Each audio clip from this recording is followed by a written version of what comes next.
All right, we first told you about this on Friday. President Obama sidestepping Congress to declare a national monument in New Mexico. But there's one problem. Local law enforcement says this will make it harder for them to do their jobs in an already crime-ridden area. We spoke to one of those sheriffs last week.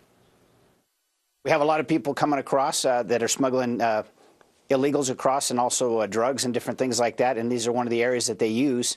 It's just my experience, having looked at other areas on the border, such as Oregon Mountain or the Oregon Pipe in Arizona, that the same thing will happen here. I believe if you want to know the truth about what's happening on the border, you should ask a retired Border Patrolman. They are more free to speak about what's going on. All right, so we called a retired Border Patrol agent. We took his lead. Zach Taylor now joins us. He's also the chairman of the National Former Border Patrol Officers. So since the president, Zach, came out with an executive order, what has changed by that border?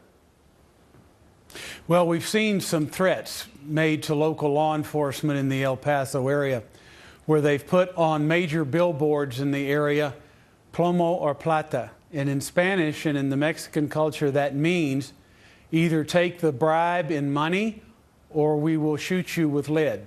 Plata is silver, plomo is lead. How does this and they've hung people. Go ahead.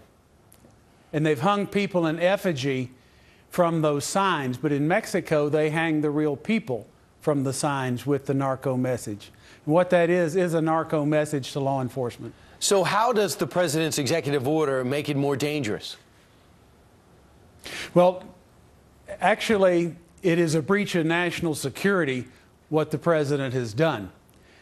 The area in question, south of Interstate 10 in the Desert Peaks or the Potrillo Mountains, is a drug smuggling and alien smuggling corridor.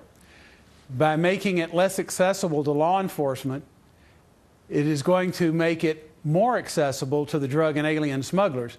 And those are the people that will benefit from the passage of this act more than anyone else, because it'll give them more or less a free rein in the area in comparison to what they had before. Right, so you have the Cesar Chavez National Monument now in California, and now it's harder and harder for you guys to do your jobs. In the big picture, it's up to guys like you, if I could say so, to get the message to your lawmaker in Washington to tell the truth what's happening on the border. Is anyone doing that? Yes, we've actually gone to Washington, we've testified, we put out a video. We did a congressional briefing in Las Cruces. The press was invited. They did not attend. They have steadfastly refused to print the truth about what is going on.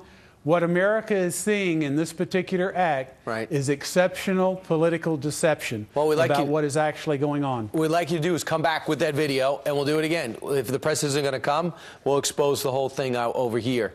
So Zach Taylor, who's retired but still not fighting to keep our border safe. Zach, thanks so much. You bet.